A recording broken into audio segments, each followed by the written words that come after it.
நீங்க எந்த தப்பும் பண்ணலையா? அப்போலாம் எந்த தவறு நான் பண்ணலையா? இப்ப பண்றீங்களா? இப்ப தவறு நடந்தது. என்ன நடந்தது? நான் நடந்தேன். எங்க வீட்டுல கொடுத்தன ஒருத்தன் இருந்தாங்க. நான் தேவி வீட்டுக்கு போறேன்னு சொன்னாரு. அதுக்கப்புறம் நான் கூப்பிட்டு கொஞ்சம் வான் பண்ணேன் மேம். அதுக்கப்புறம் எங்க வீட்டுக்காரர் எதனா பேசினேன்னு நான் அவளை கூட்டிட்டு ஓடி போயிடுவேன் அப்படின்னு சொன்னாரு. என்ன பறக்கான அது? ரேகாவோட உங்களுக்கு எவ்வளவு குழந்தைகள்? 3 பிடிக்காம 3 குழந்தை பெற்றீங்க? பிடிச்சதான் மேடம். இப்ப என் ஒய்ஃபுக்கு வந்து சண்டை இல்ல மேடம். குடும்பம்னா சண்டை இருக்கும். அதுக்குன்னு இன்னொருத்தரை தேடி போவாங்களா? அதெல்லாம் அட்ஜஸ்ட் பண்ணிக்க மாமா. தப்பா பஸ்ல அவளை கூட்டிட்டு ஓடி போவேன்னு நீங்க சொன்னீங்களா? ஓடி போ சொல்லலையா? எப்பயுமா வேற என்ன சொன்னீங்க? யார்கள் சொன்ன? சொல்லுங்க. சொல்லலையாமா? உங்கள் சொன்னா என்னன்னு சொன்னா? போன்ல ரெக்கார்ட் பண்ணி ரெக்கார்டோட கேட்டோம். நான் மாட்டிக்கிட்ட பங்கு.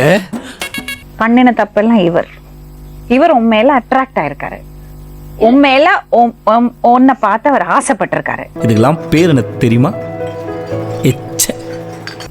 நம்ம சமுதாயத்துல வந்து ஒரு ஆம்பளையும் பொம்பளையும் இந்த மாதிரி ஒரு உறவுன்னு வந்துடுச்சுன்னா ஆம்பளைய விட்டுடுவாங்க, பொம்பளைய குறை சொல்லுவாங்க. அந்த மாதிரி உண்மையில பழி வந்திருக்கு. பேசாம ஆமான்ற வேண்டியதான். அந்த பொண்ணோட பசங்களுக்கு நீங்க அப்பா ஆயிட முடியுமா? நீங்க இப்படி இன்னொருத்த பொண்டாட்டி மேல எப்படி ஆசைப்படுவீங்க? நீங்க வருஷமா எனக்கு ஆசை இருந்தது.